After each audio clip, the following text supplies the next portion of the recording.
what are the real reasons that people are leaving the church? Is it politics, corruption, a desire to commit sins God forbids?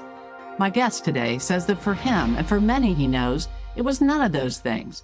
It was simply that they had questions that no one in the church wanted to hear, let alone answer. Welcome to the Roys Report, a podcast dedicated to reporting the truth and restoring the church. I'm Julie Roys, and on this episode, you'll hear from Jamin Coller, a pastor's son and former worship pastor who spent the past several years embedded in the so-called ex-evangelical community. This community is comprised of folks who used to identify as evangelical but no longer do, and if they attend church, it's certainly not an evangelical church. Jamin says there's a great deal of misunderstanding between the evangelical community and these ex-vangelicals, but there doesn't have to be. And to help build understanding between these two groups, Jamin has written a book entitled Dear Evangelicals, The Real Reasons People Are Exiting the Church. And this book is not necessarily one that you or I may agree with, at least not in its totality, but it's one we're offering to donors to the Roys Report this month as a thank you gift because we love ex-vangelicals and we believe they have an important perspective to consider. Filling in for me as host on this podcast is Lance Ford. Lance is a veteran pastor, church planter, and author. He's also a member of the Roys Report board. And if you've listened to his podcast with us the last month, you know he's someone with a firm grasp of Scripture and a gift of being able to apply Scripture to the current situation in the church. So without further ado, here's Lance Ford and Jamin Coller. Well, hey, in the last few years, a lot has been said. A lot's been written, a lot's been podcasted regarding people leaving the church and deconstructing their faith, so on and so forth. Now, the book that we are going to be talking about today that you have written, it comes out of your story as someone that's was deeply embedded in professional ministry, that left, quote, church life as we know it. Is that accurate? And I'm totally with you so far. Yes. what brought you to that place, Jamin? Oh man. Of leaving. Yeah, and there's this kind of deconstruction, but and we'll get deeper into this. But it's clear reading your book, it didn't mean that you were deconstructing from Jesus or from faith, but from the church as we've known it. What brought you into that journey? I have always been annoying to my bosses and my authorities in my unwillingness to say that something made sense when it didn't make sense. And I'm humble or something enough to know that I'm wrong. There's plenty of examples. Obviously, my area is music, but you get anywhere outside of music. And there's most topics I don't know that much about, and there's some things out there, especially science is the easy one, the speed of light or dark matter or any of these things. Like, there's part of it that is probably true, and it just doesn't make sense to me. So, like, if I'm having a conversation with someone and they're like, well, here's how it works, I'd be like, I need you to explain that more, because honestly, it doesn't make sense to me. These are not frequently welcome conversations in the church. And I say that slowly because I want to make sure I've got each word right, because I think that most church leaders sincerely feel like we welcome questions around here. Like that's what we're doing, is we're trying to find out more about God. I think we underestimate how many things we hold as foundational. We say that, we have the foundational things, and then there's other stuff that, we're probably wrong about, about the Holy Spirit or other things, but, we've got our foundational things. Well, trying to list those foundational things and then line those up with the Bible, that's a harder task than I think most Christian leaders are aware of. So I think what happens is we say things that we mean, like we welcome questions around here. And as people ask their questions, when they ask the questions, like, well, what about the Trinity? How could three people be one? We're ready for that one. Yeah. Okay, that's cute. Cool. We'll include that in the Q&A. And I'll tell everybody about the Trinity. Like I'm ready for that one. When we get asked questions that either we're not prepared for or that touch on topics that we're less secure about and that we don't have as much consensus about, we haven't been taught how to respond to it, that understandably creates a great deal of defensiveness. And that is true across topics, across professions. This is not a religious problem. This is a human problem. And so we say, ask your questions. We're all about that. And then when people ask the wrong questions, then we say, hey, you wouldn't be asking that unless you had something in your life that you were some sin you were wanting to follow. How come it is that you're so adamant about that thing? And we get really defensive and really accusatory, which is, in a friendship, that's part of a friendship. Relationships are hard. Whenever you have some kind of authority, then this is bordering on abuse then. And this is where we get, the more you tell that person who has asked you, like our subordinates, which is what a non-spiritual authority is. We have spiritual authorities, and then we have all the rest of the people who are spiritual subordinates. I don't know another name for it if we're going to use the word spiritual authority. The subordinate has said, what does God think about the world? Which means, what does God think about me? And as spiritual authorities, we tell them, and they say, well, what about this problem? And then as spiritual authorities, we tell them, hey, you shouldn't be asking that question. And I'm troubled about your life, in fact. And because you asked that question. Right. Well, and that you pursue it. And that's the way in which I was always annoying, is like, okay, but I still have that question. I know you said all those words in response to my question, but you didn't really answer the question. And as a subordinate, you're not supposed to do that. If you ask a question and you get words back, you're supposed to let it go and move on to something else. And so those persistent questioners who are like, okay, I hear you, but that still doesn't make sense to me. I don't know if I think that's true. That's where a lot of the conflict comes. And so, and that's where the defensiveness and the spiritual authorities come. And so, having had this past of being what I would call a persistent questioner, and again, like, maybe you're all right about all the things. I'm not saying I'm right. I'm just saying the words you've given me don't make sense to me. So I'm either too stupid or too ignorant, or like, I'm willing to take the hit on this one, but also I can't say the words, oh, that makes sense. Cool. I get it. And so as those things continue to grow, I grew up in the church. My dad was a pastor. So all my life, first 39 years of my life, I was full-time ministry. From probably before an age it was legal to take a paycheck for full-time ministry. The child labor laws could have been right. Yeah, we won't talk about that.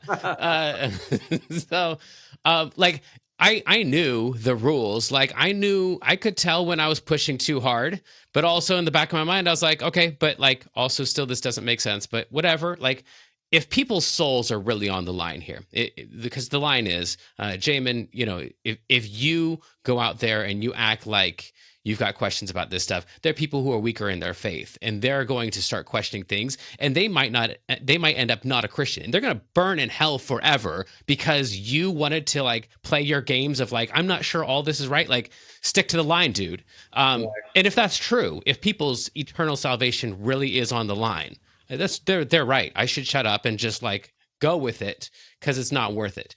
But I kept this, this running list of like, someday in the future, maybe I'll look more into this, but I can tell if I look more into it right now, I'm at risk of losing my job, my friends, my family, my salvation, my relationship with God. Like, I don't want to lose any of these things. And so I'm going to not look at those questions. At some point, through a long story that we probably don't want to get into right here, maybe for another episode, I ended up leaving my dad's church. And at that point, I was like, you know what? I'd already lost all the things: my job, my friends, my family, my totally cut off and accused of terrible things. Some of them were true, but accused of even more than the irritations I had caused. So then I was like, well, I'm out here. I might as well ask these questions, because now there's nothing on the line. I'm already alone out here. And I got a letter from someone I love dearly, disagree with pretty strongly on some topics, but I believe they love me dearly. And their letter to me was something like, "Hey, I know about you deconstructionists, and I know what you think, and here's why you're wrong, and here's what you think." And I had never heard the term deconstructionist before. You didn't know you were one of these. Right. Yeah. Right. And the things that he listed were not things that I thought. And he was telling me how I was wanting to follow my own sins, and how I, maybe never was a real Christian. And I'd never had a real encounter with God, or else I wouldn't be asking these questions. And down the list of things that I think he sincerely, those were genuine, sincere reactions. And I can even now say they were reactions of love. He was concerned about my soul, and I appreciate that about him. Also, I didn't think any of the things that he said that I thought, and I didn't know I was a deconstructionist. So I wrote him back, and I was like, I don't know. I can't tell you whether or not I'm a deconstructionist. Never heard that term before. I know the things that you accused me of, and you accused my friends of, who you say are also deconstructionists. We don't think any of the things that you think that we think, if that was a sentence.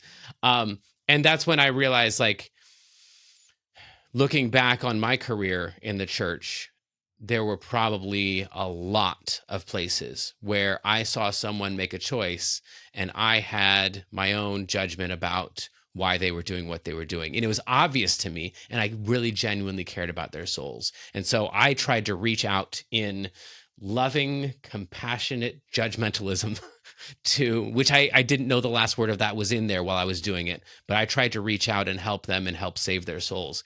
And I was probably doing a whole lot of harm, and I was probably insulating myself from the real reasons that they were leaving.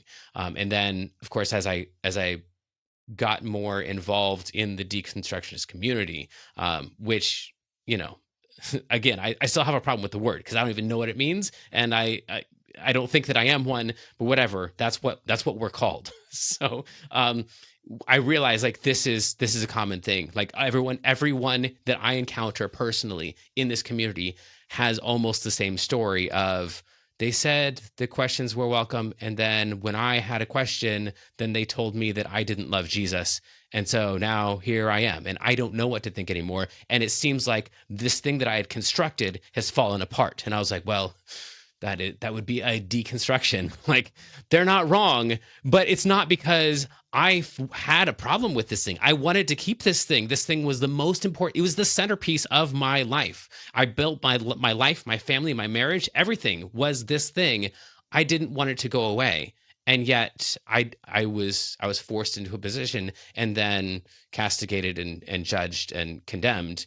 So would you say this, Jamin, that it was accurate that, and probably accurate that you were deconstructing, and it's probably accurate that a lot of these people are deconstructing, but the inaccuracy is what they're deconstructing. They're not necessarily deconstructing what a lot of religious leaders assume they're deconstructing. Is that accurate? I don't even, again, I don't know. What I can say is, and this might be the same answer to your question, just with different words. I know the motivations for the thing that the situation they find themselves in. Because in the deconstructionist community, if you talk to actual people who have had this mountain that they love, this construction fall apart, they will all testify to it being an involuntary process. And deconstruction sounds so active. And like, no, we're all trying to hold this thing up. Like, we're trying to construct and it's falling apart. And then you're going to tell me that I was a deconstructionist because I hate the structure. Like, it's so hurtful. As if you went in with crowbars and dynamite and they're trying to blow this thing up. So you're saying, no, that was not what was going on inside you or with motives or whatever. Yeah. Yeah. And so, and this is, and again, I've played both sides of this now. And so, having been in that structure and seeing the people who are attacking the fortress that is Christianity, I now look back and wonder, like, were all of those people actually attacking it? Surely some of them were, but surely not all of them were. And where was it that I was blind, where I personally felt threatened by what they were going through, and I took that out on them.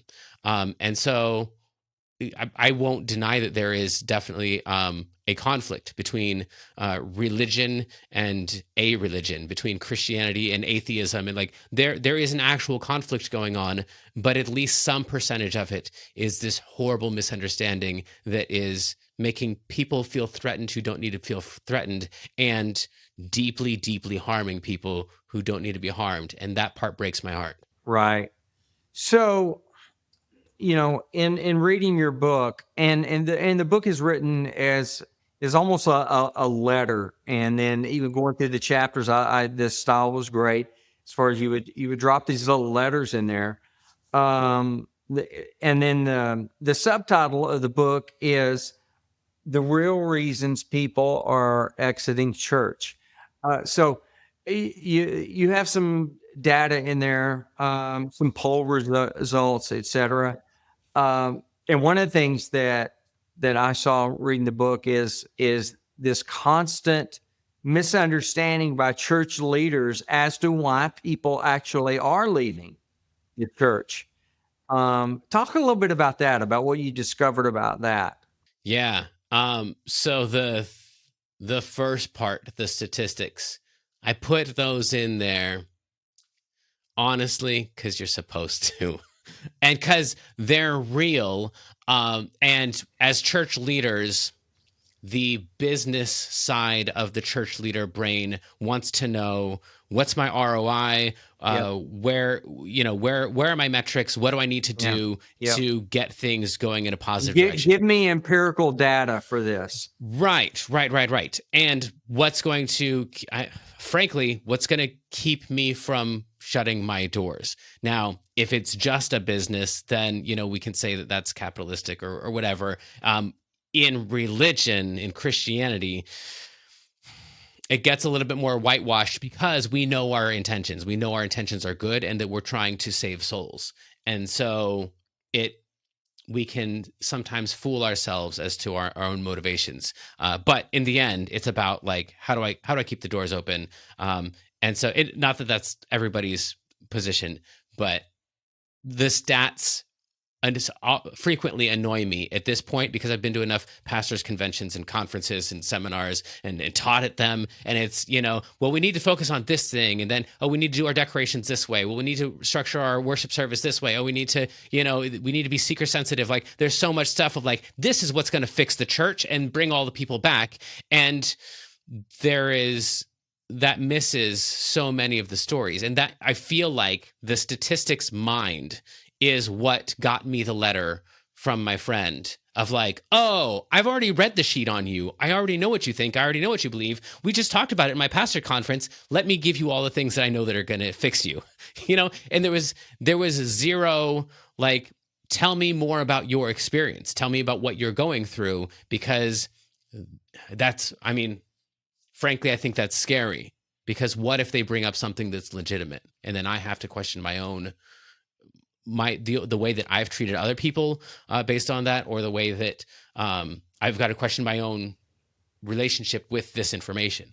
And so that's a scary thing to do, is to look into somebody else's dark night of the soul, as they like to call it, and to say, help me understand your experience more. Is way easier to just I've seen the graphs, I've seen the charts. We probably should have done this with our money differently, or we should have, had this fundraiser, or we should have done trunk or treat, or whatever the things are that we try to do. So anyway, that's all just my rant on statistics. They're in my book, and the statistics do say that there are far more churches closing than opening, and that to some degree, the people who are the smaller churches, people are leaving that church. Some of them are going to a mega church. So mega churches are currently experiencing, some of them are experiencing some growth, but Christianity, like church attenders, we're in a death spiral. So anyway, so all that's in there. The real reasons people are leaving are almost always the reasons that they say. And it doesn't have to do with the things that I've heard in pastor seminars and conferences, conventions. Talk a little bit about some of those primary reasons. Yeah. Well, there are parts of the Bible that don't make sense. And I know that for a lot of pastors, if they make it this far into the interview, they just shut it off because oh, I know this guy. He's whatever. He's not a real Christian. Oh man. So that's really troubling to some people. Some people, it's not at all. And that's great. And that can be called faith, and that can be called all kinds of stuff. So there's some people, they attend and they read something weird in scripture and they go, whatever, that doesn't bug me because I've got this next one and this next one helps me. For some people, that's really, really troubling. And I think that's legitimate, that it should be troubling when they look, we'll take the easiest one that's the easiest to debunk. But for some people, the Bible says, hey, you need to make sure that you murder homosexuals. I'm not saying the Bible says that. I'm saying they read those words, right? And then they read the rest of the Bible, and they're waiting for someone to show up and go, you know what, that thing we said, let's stop doing that. But they get to the end, it says the end, and no one ever said, hey, why don't you stop doing that? And they go, this is troubling to me. Now, again, I'm not saying they're reading the Bible right. I'm not saying they're right about Christianity or the Bible. I'm saying that's troubling for them. And it should be, because that's troubling. But you're in so many circles of Christianity, you're not allowed for that to be troubling. Right. And so I'm supposed to say something about Jesus and New Covenant, and I'm supposed to quote some scriptures from Paul, scriptures they've already read, and I'm supposed to say, hey, so of course we're not going to murder homosexuals. Let's be reasonable. All right, on to church service, and they're still stuck with their hand raised going, you said a bunch of words, but it doesn't really help my heart at all. And then when we say, well, if it doesn't help your heart, that's obviously because your heart's not in tune with God. Yeah, something's wrong with your heart. Yeah. Right. Then of course they're leaving the church as they should. If you're in an environment that does that, you should get out of that environment. And maybe, yes, you should go to a different church. But when you go to another church and they do the same thing on a different issue, and you go to another church and they do the same thing on another issue, how many churches you got to go to before you finally go, I'm not trying another dang church. This is the same everywhere I go. And so maybe not 100% of churches do this. Maybe only 20% of churches do this. Maybe only, but if they go to enough of them and they keep running into the same problem on different issues, it doesn't matter that you serve Starbucks coffee in your lobby. That's not the real reason. They're not staying home because you don't serve good enough coffee, even though that's what your church has said. If we're going to build this thing, it's going to bring in people. No, it's not. It's not, because the coffee wasn't the problem in the first place. So there was a little acronym that you coined. You coined a couple of them, but the PFM. Pre-former member. I really thought that was insightful. It would really be good for pastors to get their heads around this, that, hey, there's some PFMs in your midst and you're not paying attention, not listening. Talk about that phrase that you coined there. Yeah, well, I'd say to take one step back from there to understand the pre-former members, the people who are in church but are about to leave. One of the major misconceptions about, again, I'm going to use the word that feels like a curse word to me, deconstructionists. One of the most common things is they all lament leaving the church. almost to the person. And the church sees them as wanting to flee the church and flee the Bible and flee Jesus and flee an objective morality and go off and sin. And they're all huddled in these masses, sobbing that they have lost the thing that is the most important to them. And they all wanted to be in church. In fact, a lot of them were in church you talk to them and you're like, when were you, like, in Mormonism, they call them PMOs, physically in, mentally out. Like, when was your body in church, but your brain knew this was over? And so there are a lot of those. There are people in church today who are physically in and mentally out, or still trying to hang on. Like, I'm going to go one more week, but please, like, somebody say something that makes sense, or that speaks to me, or that answers my question, or that even sees me, that just goes, you know what? We did say kill the homosexuals, and then we didn't say don't do that. And that should be troubling to you. You know, like, just validate the thing that is very real in my life.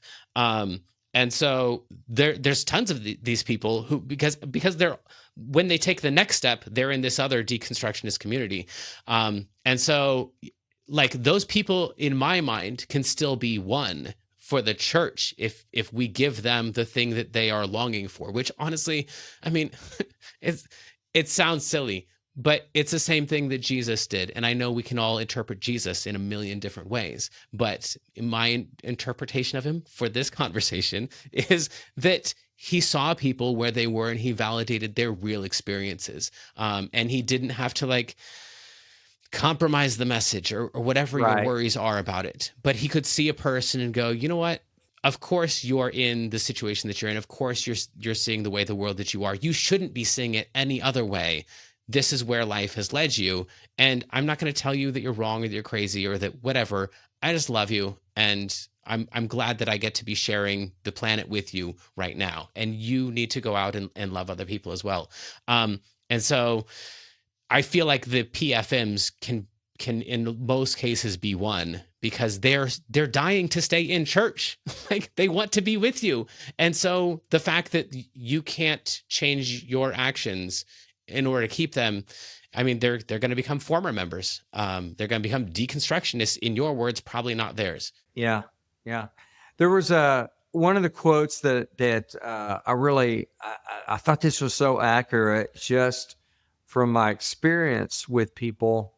I'm just going to read this quote. They usually love their church and genuinely dread the loss of it. This is clear from how, after leaving, former members instinctively seek out parachurch communities where they can preserve their faith, frequently reconstructing most of the aspects of their former church. Man, I know, Jamin, just from talking with so many people, that is a really accurate statement you put there. And that's a very heart-rending and it's a tumultuous time for folks. It's a lonely time. It's a heart-rending time for folks too, when they're in what you just described there.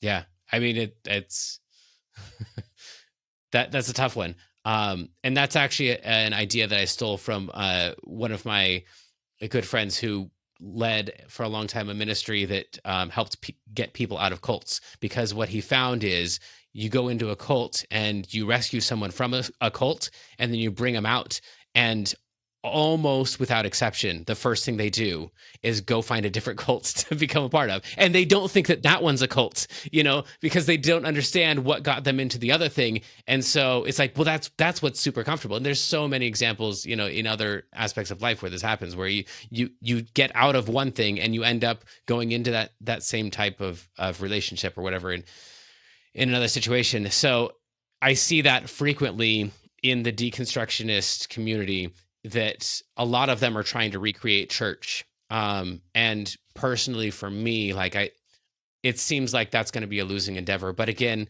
maybe it's not. I mean, that is how we got the Protestant church. That is how we got any Reformation that gave us any kind of progress. It was someone breaking off and going, yeah, I can do this better. So best of luck to you. But we got 40,000 denominations right now. Like we've tried a lot of formulas. You're probably a lot of formulas. you probably aren't going to come up with the one that's like finally the winner, the way that Jesus would have done it. Like this is the right one. But and so you probably, unfortunately, I guess the part that seems scary about that is I've seen that play out long enough to see those people develop their thing.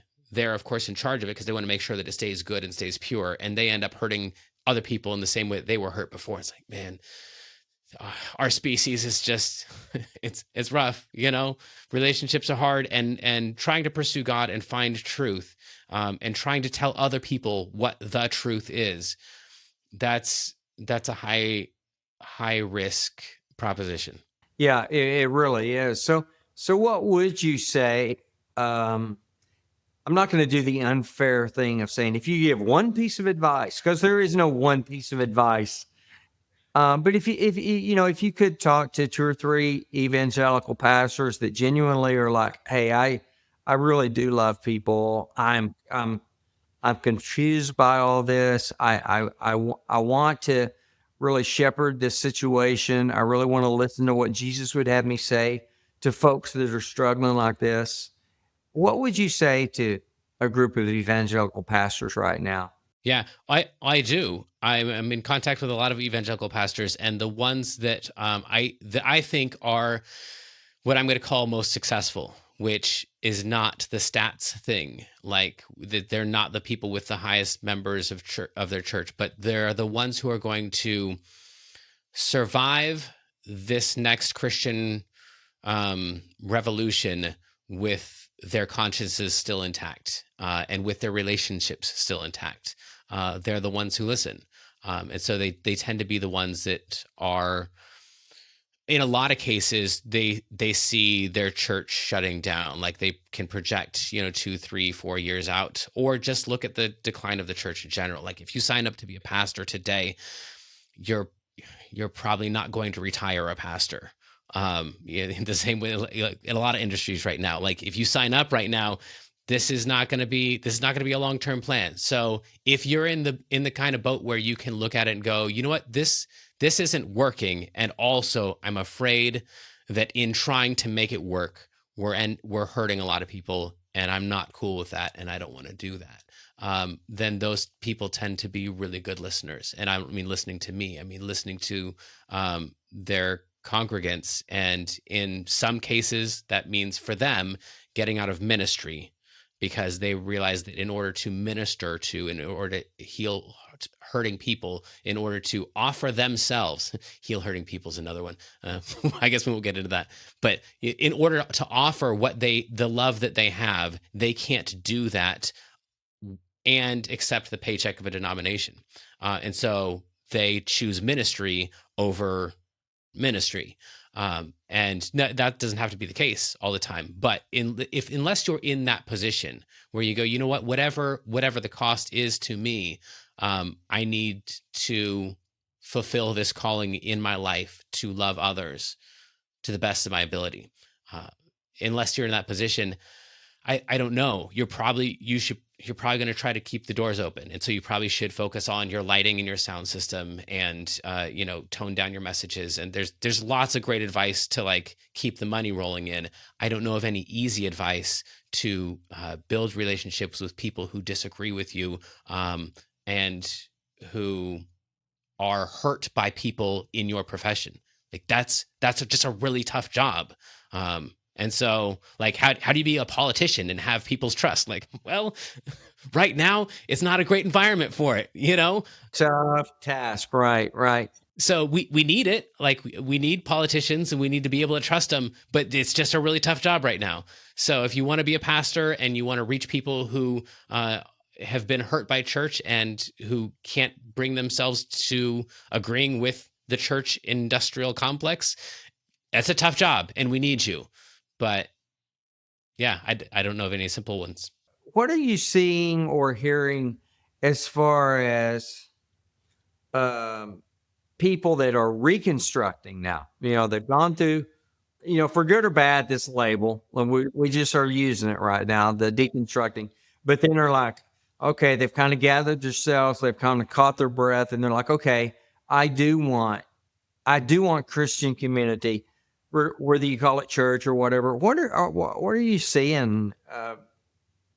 Kind of a common denominator that people are doing to reconstruct. I think that I might believe in the reconstruction term even more than the deconstruction term, because I think that is an active effort.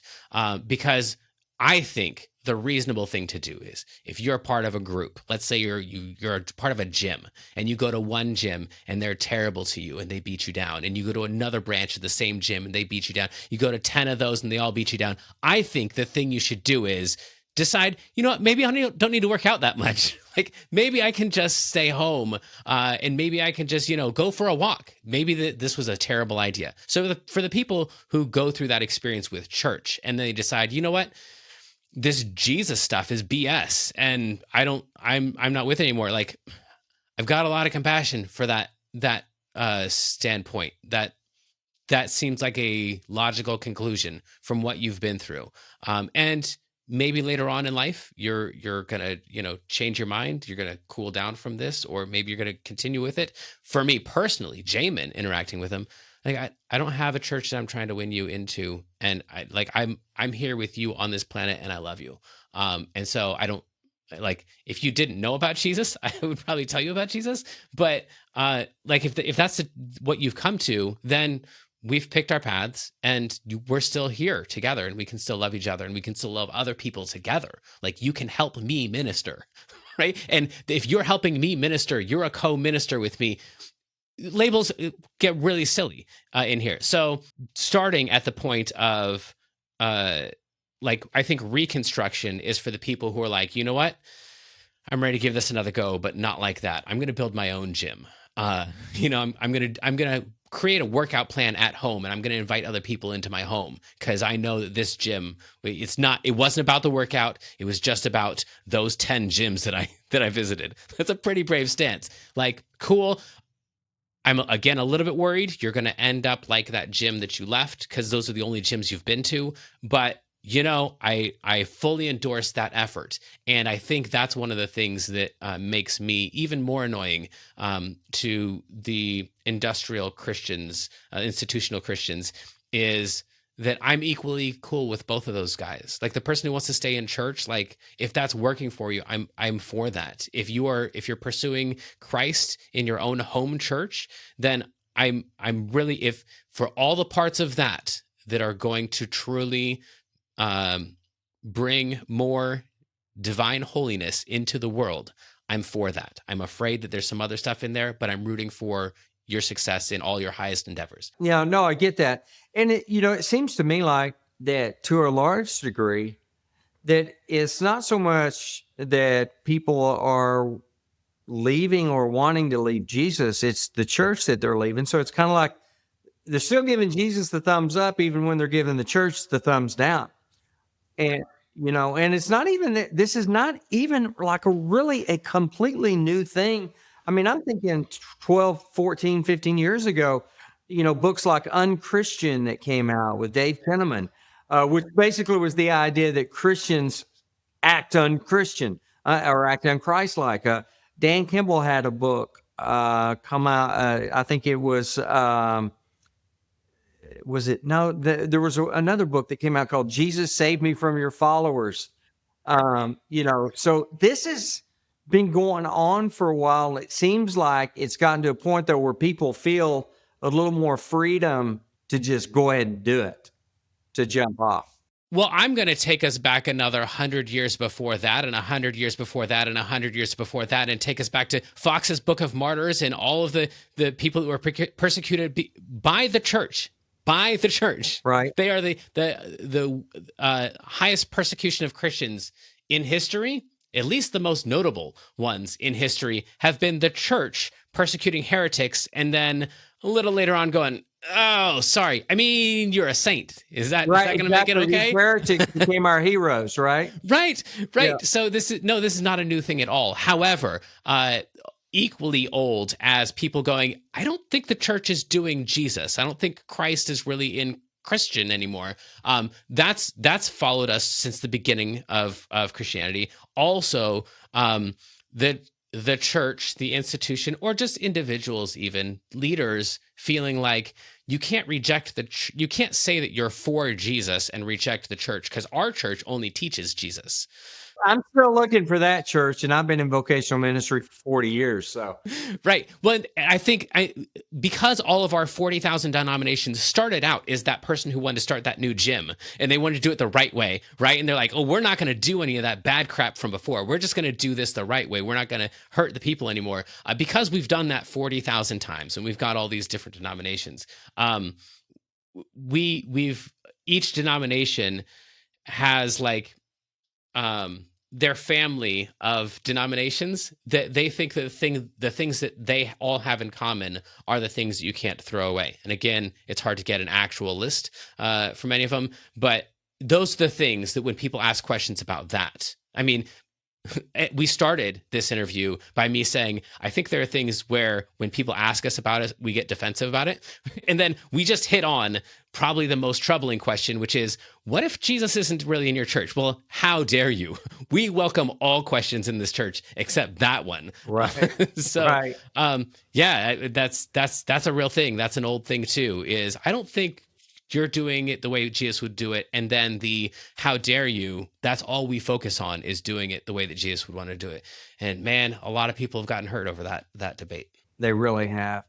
Well, Jamin, I appreciate not just the visit today, but I appreciate your book. And I feel like that as there is an increasing, exponentially increasing number of people that are in this place, I feel like that your book is a real blessing and will be a real help. So, dear evangelicals, the real reasons people are exiting the church, Jamin Coller. Jamin, how would people get in touch with you if they wanted to reach out to you or tap into, more of your resources and such? Yes, there's a website, findinggoddespitereligion.com. If you can type all that without any typos, then congratulations. That's where you can find me. I have social media that like auto posts and stuff, but I find my mental health is better if I don't spend a lot of time on there. So reach out to me through the website. My email is on there. I'm the only Jamin Coller in the world, I think. So search me up. You'll find me. Well, great. Well, thank you for the visit today, brother. I really appreciate it. And I encourage everyone to reach out if this touches their heart, or maybe even as much if they think of someone. Because as I was reading through your book, there were several people I thought, I need to get this book to them. So I appreciate your work and your heart in it, brother. Thank you. You too. Okay. Thanks so much for listening to The Roys Report, a podcast dedicated to reporting the truth and restoring the church. I'm Julie Roys. And just a reminder that we're offering Jamin's book, Dear Evangelicals, to anyone who gives $50 or more to The Roys Report this month. Again, we don't have many big donors or advertisers. We mainly have you, the people who care about our mission of reporting the truth and restoring the church. So if you'd like this work to continue, just go to julieroys, spelled ROYS.com/donate. That's julieroys.com/donate.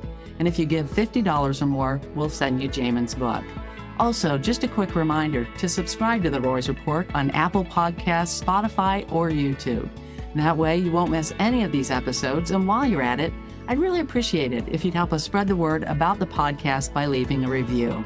And then please share the podcast on social media so more people can hear about this great content. Again, thanks so much for joining us today. Hope you were blessed and encouraged.